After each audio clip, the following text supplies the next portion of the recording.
මේ තියෙන්නේ ටෙප්ලෝන් පුට්. තවත් විදිහට කිව්වොත් ප්ලාස්ටික් පුට්.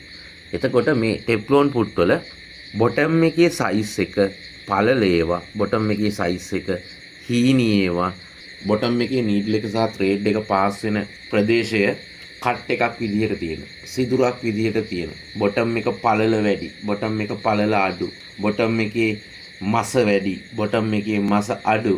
එතකොට ටෙප්ලෝන් ගතිය වැඩි, ප්ලාස්ටික් ගතිය වැඩි. අන්න ඒ විදිහට එක විදිහේ එක අවශ්‍යතාව වෙනුවෙන් හදපු පුට් වර්ග මිලදී ගන්න තියෙනවා. මේ ටෙප්ලෝන් බොටම් පාවිච්චි කරන්නේ මහන්න අපහසු දේවල්, ඇදලා යන්නේ නැති දේවල් මහන්න. මේ ප්ලාස්ටික් හෝ ටෙප්ලෝන් පුට් එකේ බොටම් එකේ සයිස් එක සහ පුට් එකේ බොටම් එකේ තියෙන සිදුරේ ස්වභාවයේ වෙනස එක්ක ඔයා කරන වැඩෙත් එක්ක ඔයාට ගැළපෙන පුට් එක ඔයාට තෝරා ගන්න පුළුවන්.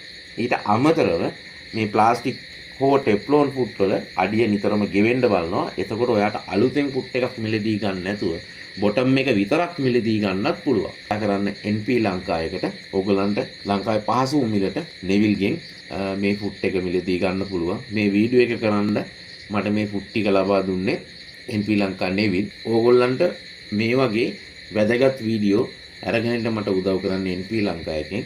ඔයගලන්ට පුළුවන් ඔයගලන්ගේ මහන මැෂින් එකක් හෝ මහන මැෂින් අමතර කොටසක් අමතර උපාංගයක් උපකරණයක් මිලදී ගන්න තියෙනවා නම් නෙවිල්ට කතා කරලා ලංකාවේ මිලදී ගන්න පුළුවන් අඩුම මිලට ඔයාගේ අවශ්‍යතාවය ඉෂ්ට කරගන්න.